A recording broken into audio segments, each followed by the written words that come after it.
Welcome back to Two Guys Take on Real Estate. Today you're getting half of Two Guys, and my name is Kevin. I go by the Property Prince here on YouTube. And today we're stopping by a property that I really liked, and I wanted to share with you guys a little bit. This is, believe it or not, this is a property we bought at foreclosure auction. Now, if you were driving down the street, you would never peg this as a property that was distressed, run down, or foreclosed on. But in actuality, we bought this thing and it was already in really good shape when we got it at auction. The best thing about it is we got it for like half price. So we bought this thing several years back. We did steal this thing out from under a foreclosure auction. And as we wrote the book on this stuff, we love to share this stuff with you. I thought this might really hit home, and I can't wait to give you guys a little bit of a look inside a foreclosed property.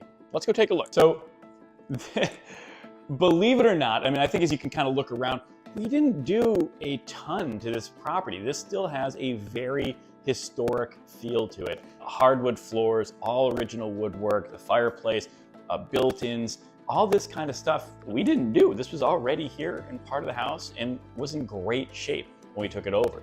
Now we bought this, like I said, several years back, and I think it was probably, about 8 years ago at this point, maybe 7 to 8 years. Some work was already done by the previous owner that brought the place a little bit of some updates, and the rest was done by us. So we brought it to a little bit of more modern standard by doing things like replacing windows and making sure the place was made lead paint safe for people that have kids under 6, for instance.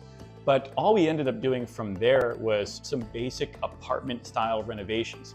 Kind of like in real estate, again, if a tenant moves out after a couple of years, you come through, you repaint it, maybe update some fixtures that took some wear and tear, things like that. But a lot of it we were able to leave. Everything was fully intact.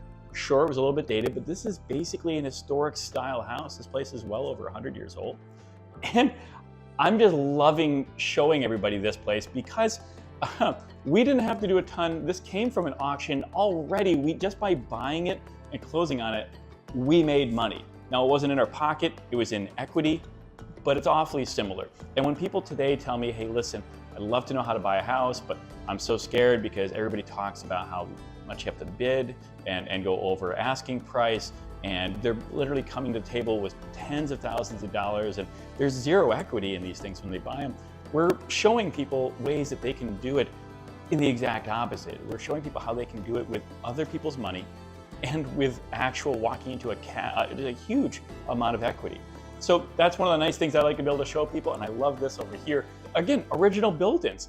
I love to be able to share some of the actual day-to-day stuff that we walk through and that we see when we acquire a brand new to us home. So this is a single family house. I think this was like a 5-bedroom, and we started renting it. So we fixed it all up pretty nice. We repainted it. We did the things I talked about. And we weren't going to sell it. We weren't going to flip it. This was meant to be a rental. So we rented it out, and I think we were renting it for maybe $1,800, at least by the time the tenant got to the end of their tenancy just recently. They were paying around $1,800. They rented from us for several years, I think like 6-7 years. So that in itself is awesome. And I love renting single family homes to families looking to find a rental, because generally speaking, they're not shopping for something else once they get into this type of a property. So like if you're renting an apartment building, maybe you're always kind of keeping your eye out for a great deal on a duplex. If you're in a duplex, maybe you're keeping your eye out for a great deal on a single family home. Well, this is really, you're not going to try to find a nicer living situation than a single family home with a nice backyard and a nice quiet side street in a city. So that gives you a lot of stability in rental. And that's one of the best things any business is looking for from a customer, is somebody that's very steady and maybe a good long-term customer. So that's exactly what a single family rental gave us. And they stayed here. They were here for several years. Now, they did put a lot of wear and tear on the place, which is kind of the only downside as part of that. They had a number of pets. The home was very well used. So when they moved out and we had to get it ready for rent again, we had to spend a little bit more than you normally would think in terms of getting the home ready, which meant really updating the kitchen a lot. So as you can see, we had to go through and do a lot of new cabinets, brand new countertops, stuff like that. We're still finishing up some of the work being done at the property, new flooring, but the great thing with that is it stays with the property. So hopefully if we do get another really good customer that's renting the place, that they are very respectful of the home, these types of things that we've invested again in this property 7 years after we bought it will hopefully stay with the property and go towards its value for many, many years to come. It also, with all the updates, as well as the house being just that much nicer now that we put even more money into it, getting it ready for the next one, it means that perhaps it increases its value a little bit in terms of a rental. So if you're renting something that's not super nice, and this works for almost anything, it can be habitable, but it's not necessarily all newly painted, all fixed up and everything, you're probably not going to command as high of a rental price, and that's pretty fair. But when the home's pretty nice and it's pretty desirable, people are always willing to pay a little bit more for it. So now people will come to this one here as we start advertising it and getting it ready for rent. And I think we're going to be able to probably see a market price that's a lot more competitive with the top of the market values around here. So we're probably looking at, which is still a great deal, probably $2,200 for this. I think it's a 5-bedroom single family house. Not too shabby at all. Again, considering that we bought it several years ago for half of the going rate.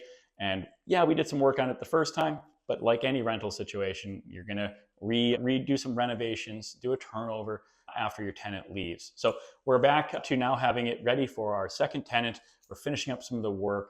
And I love the ability to show you guys just how this place has been coming along and some of the inside track on this stuff. Because if I can do this and Matt can do this and we have a way to roadmap this, it means that you can watch our channel, you can learn with us as we do it, and you can do this stuff yourself. Remember, we bought this thing without using our own money. It's not like we had bags of cash that we just showed up at auction with and bid on a property because we had a lot of money available to us. We used hard money. We used hard money as a short-term solution to acquire the property and get it fixed up. And then we went and put a 30-year mortgage on it through a traditional bank and have it at a normal rate, just like you guys would on any other house that you would buy. So this is very, very doable. Yes, hard money does cost a lot of money to use, but it's only for a short time, hopefully, if you're doing it right. And now we're in a situation where we have a 30-year mortgage, we'll say, at a normal rate on this property that we have a ton of equity in, and have it cash flowing every month by having a good paying, hopefully reliable customer at a new market price now of what should be about $2,200. So if you're interested in this type of thing, this is a video to be on, because this shows you the inside track of everything from start to finish. How do you find a deal? Foreclosure auction. How do you buy the house if you don't have a ton of money saved? Hard money. How do I deal with the payments on the house? All that expense that comes with it, rent it out at a comparable and competitive price for the market that you're in. And then how do I get out of that hard money loan? How do I lower my monthly holding costs and expense so I can cash flow on it? Refinance, go to a bank, lower your interest rate by getting a nice long 25 or 30-year mortgage on it. Those are the ways to do it. And then how do I do it again and again and again? Well, we teach you how to repeat this stuff, because all the time on all of our channels, we're talking about how you, even right now, today, as you're sitting here watching this, you can go to a foreclosure auction and get some smoking deals on some available properties that nobody else wants.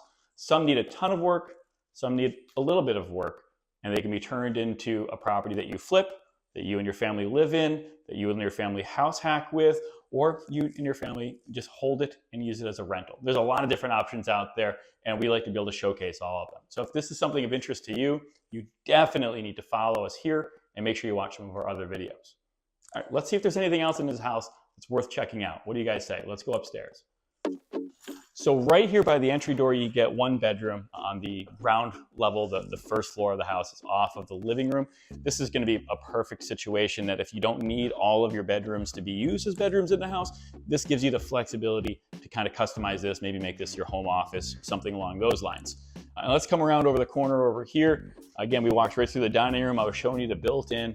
You got even more through here. So nice bathroom. Again, the tiling was tiling that we already had here. We just cleaned this stuff up a little bit. We didn't have to install all this. You'd be amazed that a lot of times you don't need to do incredibly expensive bathroom or kitchen updates, at least for a while on some of these properties you'll find at auction.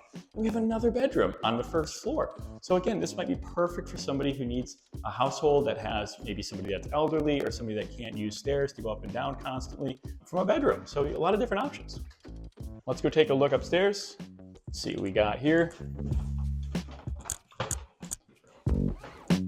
So the upstairs is actually really, really cool because you've got a couple of bedrooms and then you have your master and you have some extra storage.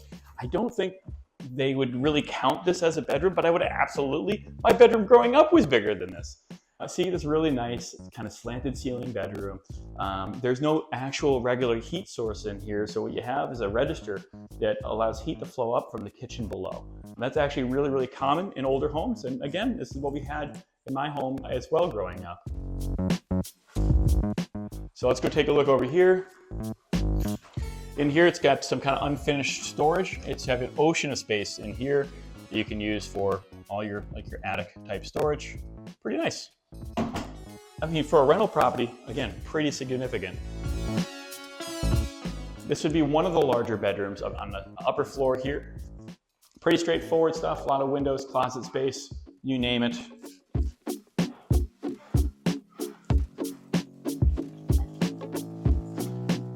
And of course, again, for a rental property, this is just such a surprise to see a home this large with this type of space and amenities to it for such a low price. But huge, huge master bedroom. You get your dual heating systems, radiators, really nice, good sized bathroom in there with lots of extra closets. There's 2 closets in here, lots of light from the windows, from the light fixtures.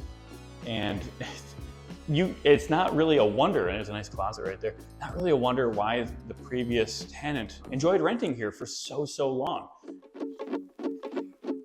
And this would have been something people could have moved into. You could have bought this at auction, moved into it the way it was, fixed it up little by little as you go with just some touching up and painting, and you'd have had this place at such a low mortgage and cost of ownership. Instead, we chose to use it as a rental.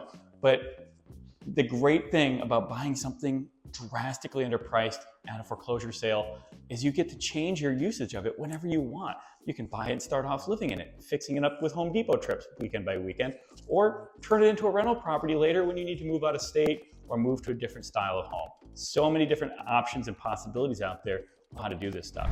I hope you guys had a chance to enjoy looking at this with me and checking it out. If you have questions or if you have comments or if you saw something in this video that you want to ask more about, please let me know. We're going to try to do our best to keep an eye on the comments for you.